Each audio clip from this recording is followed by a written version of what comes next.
containers. Okay. Target friendly. I'll get you that code. This is 212th Attack Battalion in the Worcester. Some people call it the Worcester. No, some people call it the Worcestershire. I don't know how you get Shire out of it, but you know, hey, whatever. So yeah, target friendly. Sending you code for your containers, sir. Whisper. There you go. Bam.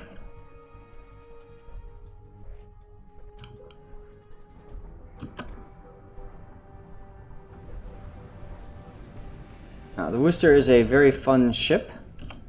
Lot of good characteristics. A couple of pretty strong weaknesses, however, and we could talk about that as things get closer to the battle. This turret layout is just so fun. Move up a little bit, down. There we go. There we go. Yeah.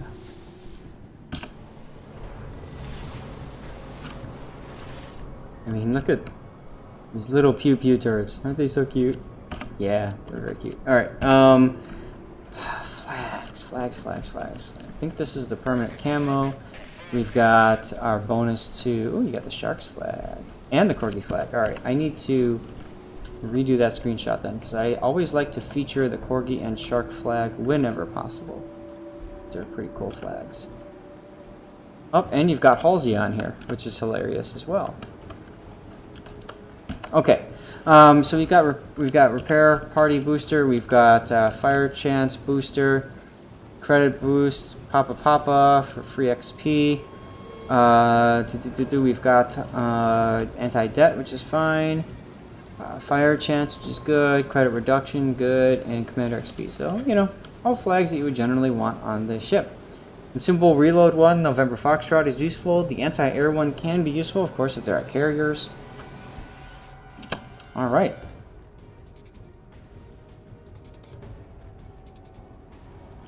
Capsize all those flags up there. Obviously, it's a tier 10. You are up against a Conqueror, which with IFHE you can melt. An Iowa and a Missouri and a Frederick and a Tirpitz. All of which you can just burn forever. Hindenburg, Zaus, Seattle, okay. 5. And then the gearing. So the cool thing about this ship is if you look at the concealment, it's 9.5 is your detection. So if you get detected, pop your radar immediately because the radar reaches out to 9.9. Boom, you've trapped whatever that is that's detecting you. And then you turn your guns and you pew pew pew it, and it's got two choices. One is to stay and fight, in which case it will likely die. And the second choice is to bug out and run away, in which case it very well could die as well. So it's a pretty hilarious ship. Enemy force detected.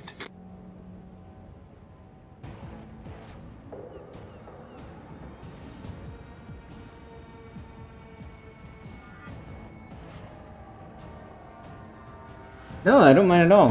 212th, you there, sir? Yeah. Cool. Alright, I'm going to pause it for a sec, flip over to voice chat, and boost your volume just a little bit.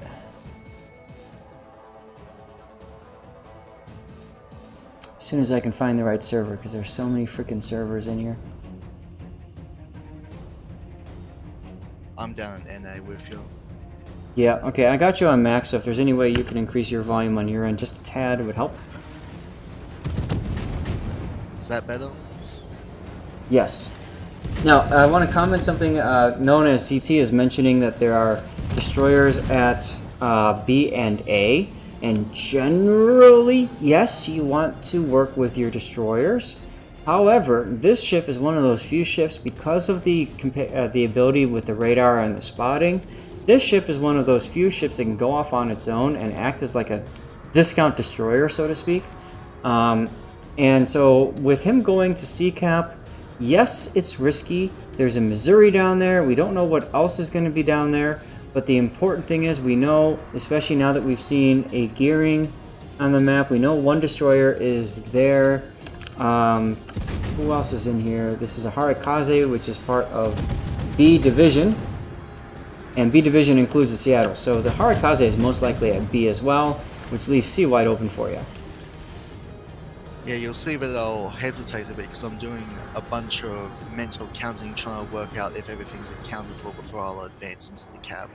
And that's a very smart thing to do. The Harakaze has now been spotted, so it's confirmed that the Harakaze is at B. The Asashio is in a terrible spot for him because he's got those anti-torpedo things. Here's the part I think you said you were hesitating, where if you had thought about it, you could have just blown straight in. Yeah, it turns out I could have just blown straight in, but I was literally counting ships on the map where they were, seeing where everything was and what could surprise me on that island across the cap. Right. Now, it's a good point. Go for the kill on the Seattle, get him down before you worry about the cap. That is generally true, although he could very easily jump into the cap and have flank shots on the Seattle while he's capping C-cap, and that's what I would say is probably the best choice to do right now. But like 212 said, he's taking the time to make sure that he's not about to get blitzed by like 5 ships.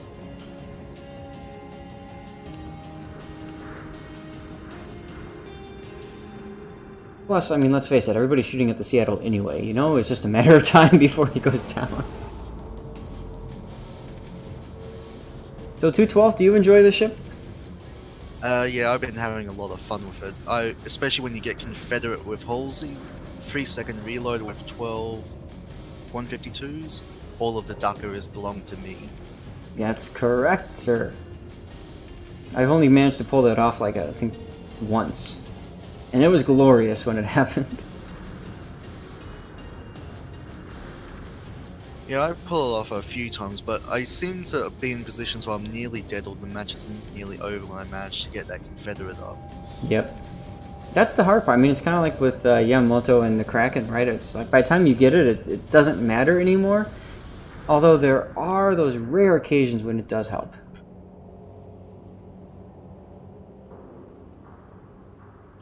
Yeah, and the few times I do get the Confederate and manage to use it, it does help a lot. The amount of firepower you send down range just melts anything you find, even battleships. Yep. Now, Shimakaze is running away from A. To be honest, with all of those enemies there, I can't blame him at all for that choice. But if I was at Shima, I'd try to stay in the A area and just torpedo the crap out of their push. Well, I assume that's what he's doing. I imagine he's got the 20Ks up and is just putting him through that cap or into the islands with those 2 ships going along the 1 line. Yep. Unfortunately, though, now I'm looking at the minimap and it looks like he's going over the island to cross into B cap, so he's leaving the force at A completely open, which is unfortunate. Okay, Missouri got a fire. You got lucky there. You didn't get spotted. Notice how 212 is holding that island. Yep. And notice how 212 is holding his fire there so that he ensures, for one, the Missouri DCP'd, so he's not going to set another fire. And two, more importantly, the Missouri doesn't have the time to target him and instead shoots the Ibuki and takes away a lot of his health. Yeah, I don't know why that Ibuki charged in like that. Like, he would have seen me flanking, kiting away from the Missouri. Right. But this is an interesting situation where now the group at A has taken A, but they've turned around. So you have to watch that very carefully, because if you keep going into B, you're going to get surrounded and flanked very quickly. Yeah, that's why I'm turning around and starting to use these islands again as tactical cover. Right. Now this is a great example for players to be, you know, aware of the situation, and even if it takes that extra little moment to calculate and think, and sure, you're going to lose a little bit of health or a damage output, but it's worth it if it means that you survive.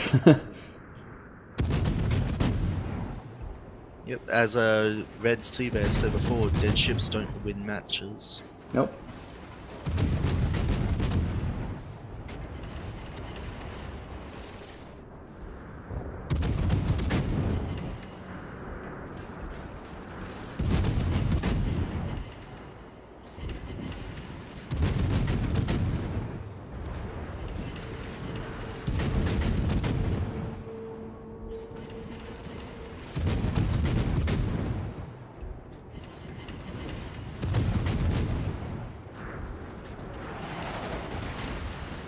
So you don't have priority target on this build. No, not really. I don't find priority target really useful on my cruisers, or at least my American ones, because I'm always being shot at anyway. I suppose that's true. Tactical wiggle, battleship misses.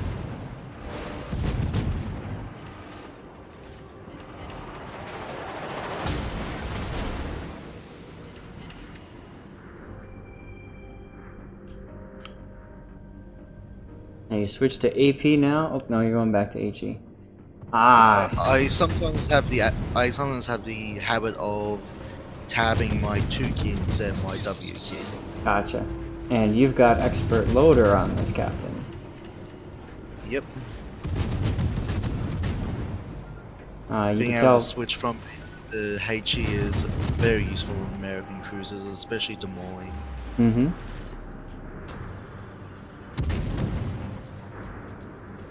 Now this is an interesting situation. Your team has pretty much lost every battleship. So you got to do work to even the score here. And looks like that gearing is gonna go. In the works gun, my fires take down the Mo.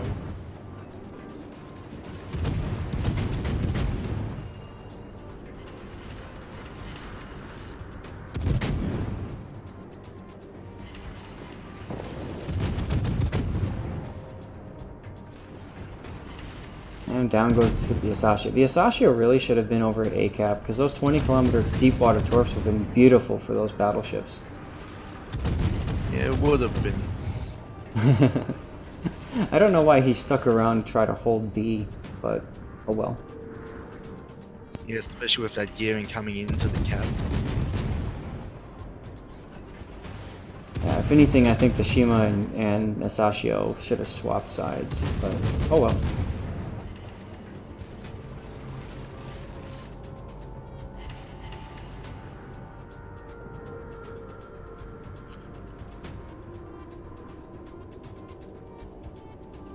Now, Noni CT is saying here, if you go south, you could have ambushed the 2 cruisers to the south, but instead you're going north. Why are you going north here? I want to link up with my other forces and to start melting more battleships, and Zao can really hurt Worcester. I've come to fear trying to brawl Zao's with over some past experiences in other matches. Is it the HE that really hurts? I mean, obviously the AP when you're broadside is a real problem. Yeah, the HE can be quite a problem, as you'll find out, as you can see now. I'm starting to take some long-range fire from that Zao and starting to burn me down a bit. I gotcha, okay. Enemy battleship destroyed. Problem solved, sir. I do generally agree, though. I mean, I think if you would have gone south and pushed into the Zao, you've also got the Chapayev that'll focus you. I think it's probably smarter to limit how many people can shoot you. Yeah. Pick your battles, pick what you can win. Right, like SAT's mentioning, there's no point in risking your ship for that extra little bit, at least not right now. The safer target was indeed that battleship. Yeah, you'll see what happens with the Zal and Chappie later.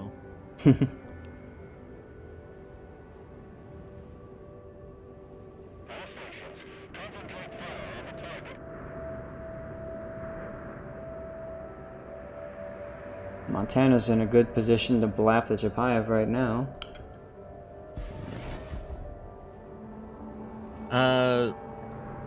Known as CT. I can melt him, but to do that I need to expose all of my turrets, which means I'm showing a bit of broadside to him, which he can blap my broadside with the AP. Brawling is not what Worcester is made for. Yeah, it's kind of like a mid to long range ship, right? That just pours out as much fire as possible. Yeah, it's a harassing ship. You don't brawl. I mean, I've brawled with it before and I've done well with it, but luck does play a big role in brawling with it.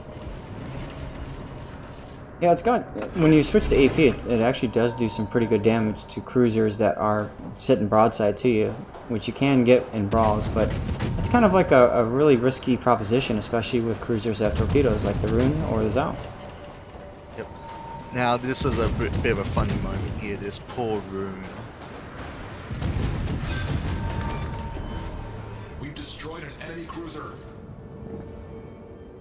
Ah, the old, I'm safe because I'm in smoke maneuver. Yep. Radar, and I've got 6 kilometer smoke fire detection range, which works outside of smoke if nothing else is spotting me as well. Right. So So he the was smoke dead worked by the against time him. he saw me. Yeah.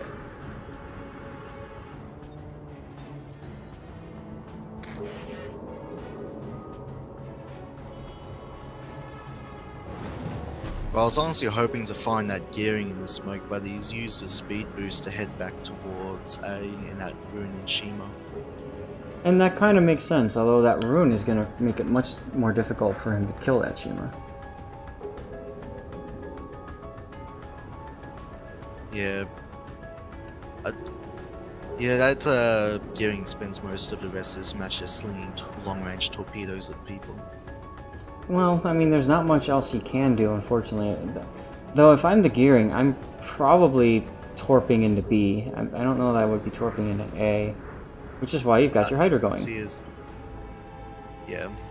I actually had it up as soon as the smoke came up, and you can see that he's actually torping through A now towards that Shima and the Rune. Mm-hmm.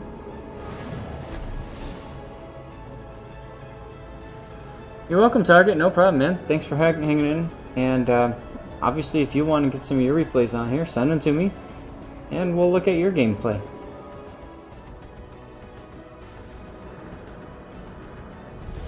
Oh man, he almost got the Shima. That's funny. Yeah, I just had to look to make sure the Shima was going to live.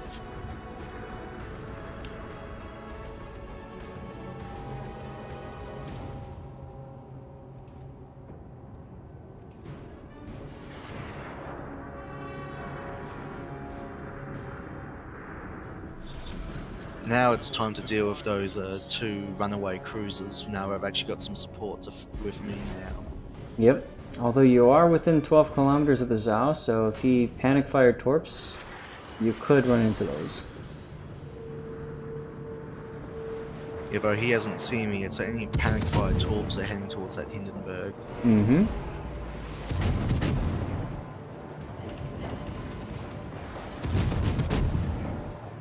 Now your anti-air guns are going off. You could pop defensive fire right here. I mean, you don't need to because you see it dies anyway, but like, that's just a reaction. When I hear them going off, I just automatically press it if there's no carriers.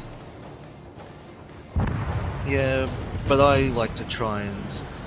Like, it's always a habit to me not to press it unless I'm actually being bombed. Because otherwise I'll get into the habit of pressing it automatically when there are carriers, and that just ends up working against me. Mm-hmm.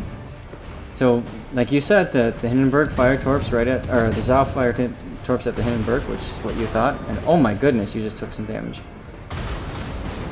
That's what I mean, to fighting Zaos, and you have to expose all your turrets, you do take some damage.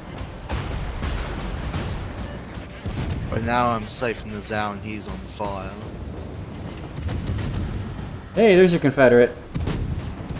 Yep, Daka Daka Daka! Enemy cruiser sunk. Yeah, victory's in sight. Hey, Cruiser destroyed. more fireworks. We've got 2 of them. Celebratory horn. Right, gotta celebrate.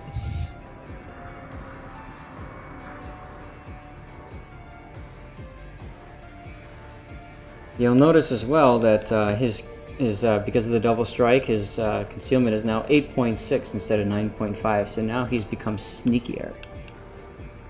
Yeah, I've never actually gotten the double strike on with my Halsey Captain before then, and I didn't get the chance to use against that gearing.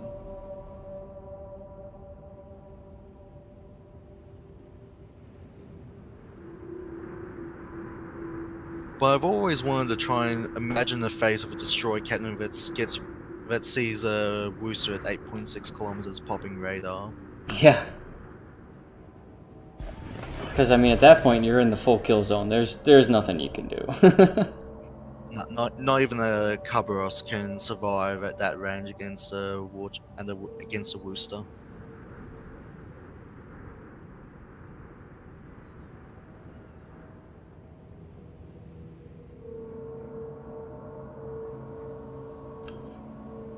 Now, at this point, I'm looking for time extensions, but I don't think that's gonna happen.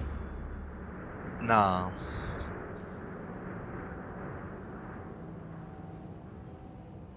All right, well, thanks for showcasing this replay. It's a great way to see how that awareness of the mini-map and what's going on and all that is so important for survival in a ship that's as fragile as this. Yeah, I've made mistakes in the ship, so I do always keep a look on the mini-map and what's spotted where. I don't need to be dev-struck by a conquer again. Ouch. Replay was so epic, my game crashed again. Hooray! Well, thanks for having me in the chat, Zath. No problem.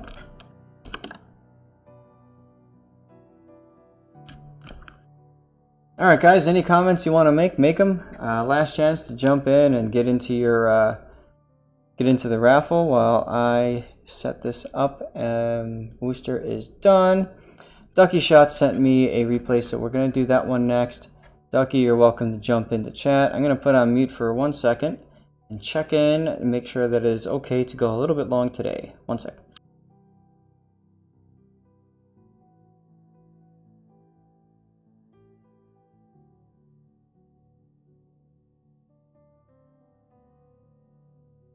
Okay, guys. So here's what we're gonna do. We'll go